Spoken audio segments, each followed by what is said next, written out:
ध्वजा में सूर्य और चंद्र दोनों विराजमान हैं। आप ध्वजा का दर्शन करोगे तो उसमें सूर्य का भी दर्शन है, चंद्र का भी दर्शन है। बोले चंद्रमा को क्यों धारण करते हैं? सूर्य प्रकाश का प्रतीक है, सूर्य को धारण करें। ठाकुर जी चंद्रमा को धारण करते हैं, तो इसका भी वैष्णव जन इतना सुंदर तर्क देते हैं।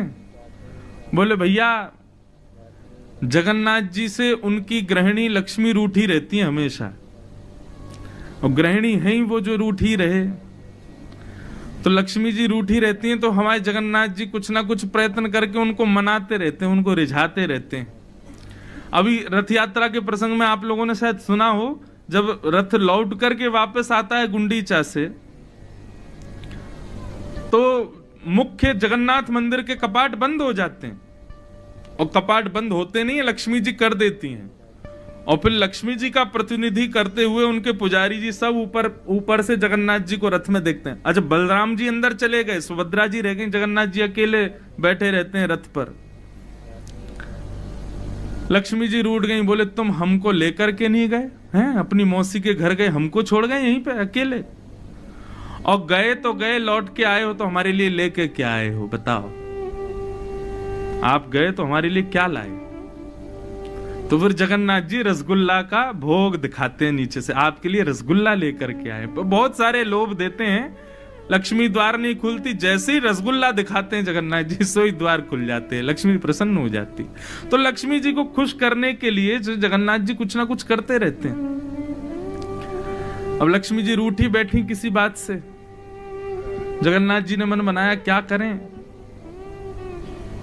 तो जैसे समुद्र से उत्पन्ना है लक्ष्मी, वैसे समुद्र से उत्पन्न है चंद्रमा, माने भगवान के साले साहब हैं। दुनिया के लोग साले साहब को घर में बुलाते हैं, उनका प्रेम से खूब आदर सम्मान करते हैं, लेकिन ठाकुर जी ने तो अपने साले साहब को सिर पर ही बिठा रखा है। क्यों? ताकि लक्ष्मी नाराज नहीं होवे, और कभी नाराज होती भी है ना लक्ष्मी, तो ठाकुर जी यूं ही देखने लगते हैं, और जैसे ही ठाकुर जी ऊपर देखते हैं तो लक्ष्मी कहते ऊपर क्या देख रहे हो? बोले तुम देखो। अच्छा, अरे मेरा भैया बैठा। नहीं, मैं तो ऐसे ही कह रही थी, आप नाराज मत होना। वो अपने भैया को जब देखती है कि ऊपर बैठे हैं तो नाराज कम होती है। इसलिए ठाकुर जी के ध्वजा पर एक विनोद भाव है। ये शास्त्रीय बात तो बहुत सारी होंगी, शास्त्रीय बात तो यही है कि भाई पूरे विश्व को निशा में प्रकाश चंद्रमा देता है और दिन में प्रकाश सूर्य देता है, वो दोनों भी जिनके अधीन हैं वो श्री जगन्नाथ। पर इसका एक विनोद भाव ये कहता है, ठाकुर जी ने लक्ष्मी जी को प्रसन्न करने के लिए अपने साले साहब को ऊपर बैठा रखा। देखो ऊपर देख लो, ज्यादा नाराज होंगी तो फिर उनको नेक फेंक देंगे नीचे उतार के हम, तो इसलिए लक्ष्मी थोड़ी शांत बैठी रहती है।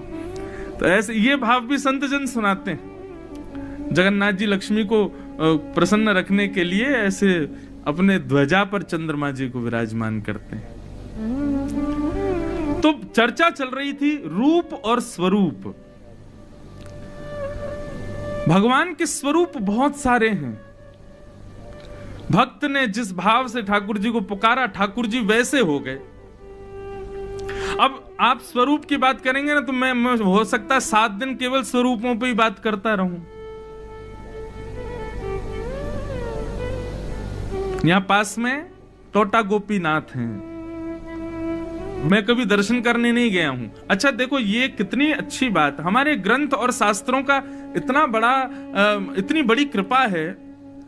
आप भले शरीर से किसी स्थान का दर्शन करने मत जाओ, लेकिन उस स्थान के बारे में पढ़ भर लो, आपका मन उस स्थान का दर्शन कराएगा। कई बार कई लोग जगन्नाथपुरी नहीं गए, लेकिन कथा में जगन्नाथ जी की महिमा सुनते हैं तो उनको जगन्नाथ जी प्रत्यक्ष अनुभव हो जाते हैं। और फिर उसके बाद जब वो लोग आते हैं ना तीर्थ में, तो उनको यहाँ कमियां नहीं दिखाई देती, यहाँ ये कमी है या ये कमी, उनको सब अच्छा ही अच्छा दिखता। क्यों? क्योंकि पहले शास्त्रों के प्रमाण से उन्होंने सुन लिया है। बहुत सावधानी से सुनना है।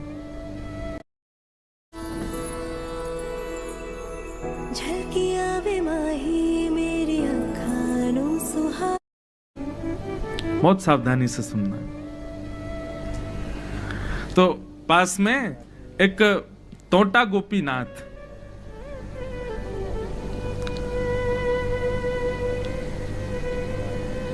टोटा गोपीनाथ जी के प्रादुर्भाव की कथा तो बहुत लंबी है और बहुत सुंदर भी है। श्री चैतन्य महाप्रभु अपने एक शिष्य की कथा सुन रहे थे और शिष्य कथा में ध्रुव चरित्र सुना रहे थे। तो ध्रुव चरित्र सुनाते हुए ध्रुव जी के प्रसंग में आता है कि भगवान उनको अंतस्थ में दिख रहे थे, शंख चक्र गदा पद्मधारी चतुर्भुज नारायण हृदय में दिखाई दे रहे थे ध्रुव जी को। और दिखते दिखते जैसे ही वो प्रत्यक्ष सामने आए तो ध्रुव जी के हृदय से ठाकुर जी अंतर ध्यान हो गए। तो ध्रुव जी व्याकुल हो गए, हे नाथ आप कहां चले गए, हे मेरे नाथ आप मुझे छोड़ के कहां चले गए। व्यास जी इस विरह के भाव को प्रस्तुत कर रहे थे और यह विरह ऐसा हुआ कि चैतन्य महाप्रभु को कथा सुनते सुनते लगा कि ठाकुर जी उनसे दूर चले गए। तो चैतन्य महाप्रभु जिस स्थान पर बैठे थे, जिस जगह पर बैठे थे, उसी जगह को ऐसे खोजने लगे, खोदने लगे भाव में, हे नाथ आप कहां हो, हे नाथ आप कहां हो। वहां मिट्टी थी, घास थी, सबको उखाड़ने लगे। जब विरह से आतुर होकर के उस स्थान को ऐसा कुरेदा तो अंदर से गोपीनाथ भगवान प्रकट हो गए। और वही गोपीनाथ जी श्री महाप्रभु जी ने अपने शिष्य जो कथा कर रहे थे उनको प्रदान किए। बोले लो आज से इनकी सेवा करना, तुम्हारी कथा से प्रकट हुए।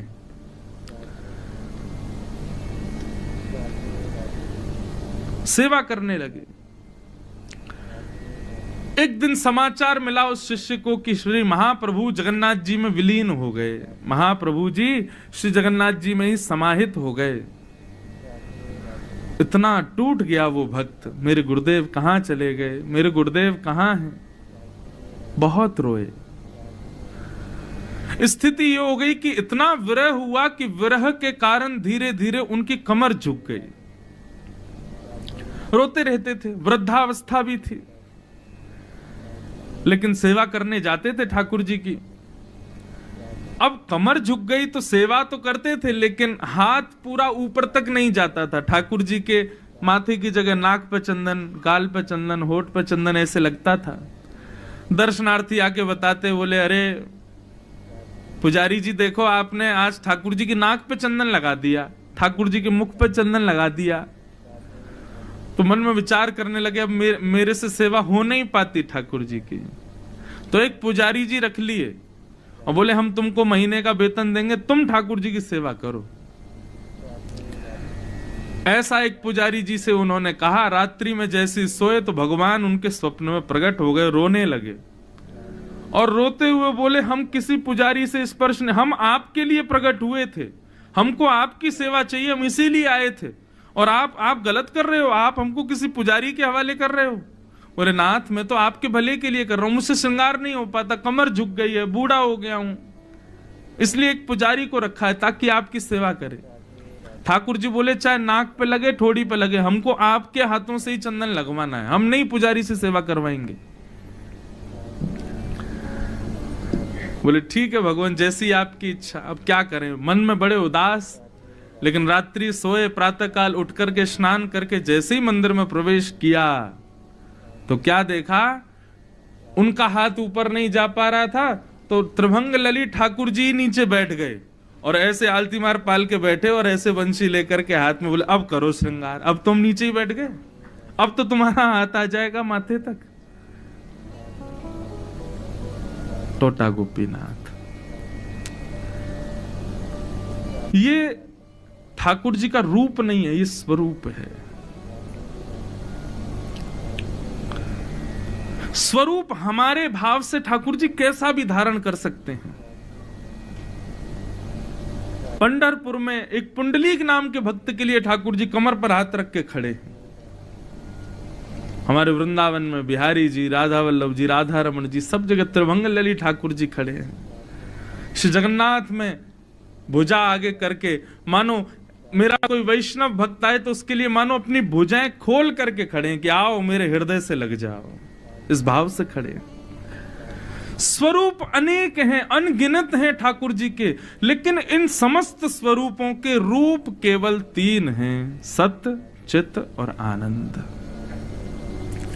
वह सत्य द्वारिकाधीश भी हैं, जगन्नाथ जी भी हैं, बद्रीनाथ जी भी हैं, श्रीनाथ जी भी हैं, वृंदावन बिहारी लाल भी हैं। वही चैतन्य जगन्नाथ द्वारिका सब हैं, वही आनंद सबके भीतर है। क्षमा कीजिएगा, आपको द्वारिका जाने में, द्वारिकाधीश के दर्शन में ज्यादा आनंद आ रहा है, जगन्नाथ जी में कम आ रहा है, तो आपकी दृष्टि में भेद है, आपकी भक्ति में भेद है। हमारी माता जी हमसे इतनी परेशान रहती हैं, क्यों? हम जहां जाते हैं वहीं के ठाकुर जी की एक प्रतिमा घर ले आते हैं और कहते हैं अब इनकी सेवा करेंगे। मैया कहती है घर कम तीर्थ ज्यादा लगता है। और एक समय तो ऐसा था कि हमारे मंदिर में सारे ठाकुर जी, जगन्नाथ जी बैठे हैं, द्वारिकाधीश भी बैठे हैं, श्री रंगनाथ भी बैठे हैं, और देखो हमारी भागवत जी के ऊपर साक्षात चतुर्भुज नारायण बैठे रहते हैं। अभी मैं तिरुपति गया तो वहां किसी ने तिरुपति बालाजी का एक दिया, तो ये भी विराजमान हो गए।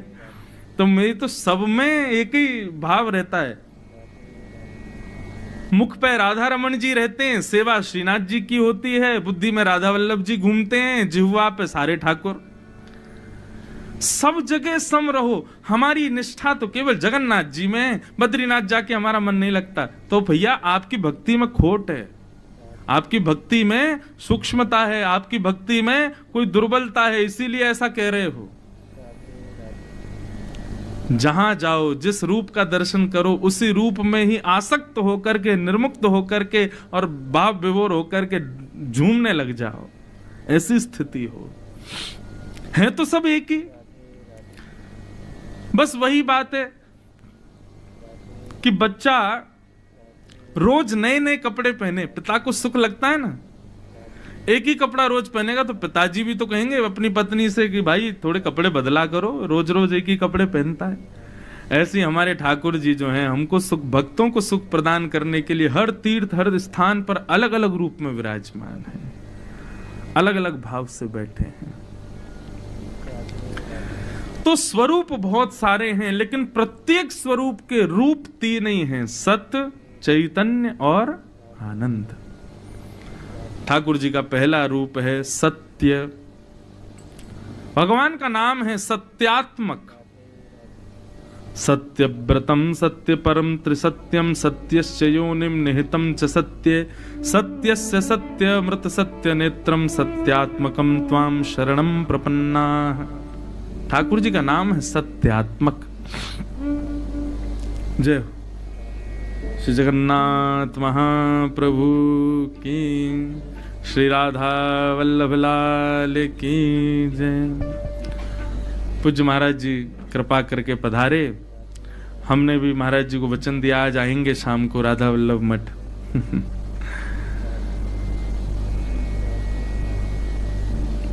महाप्रभु की जय। बहुत सावधानी से सुनो।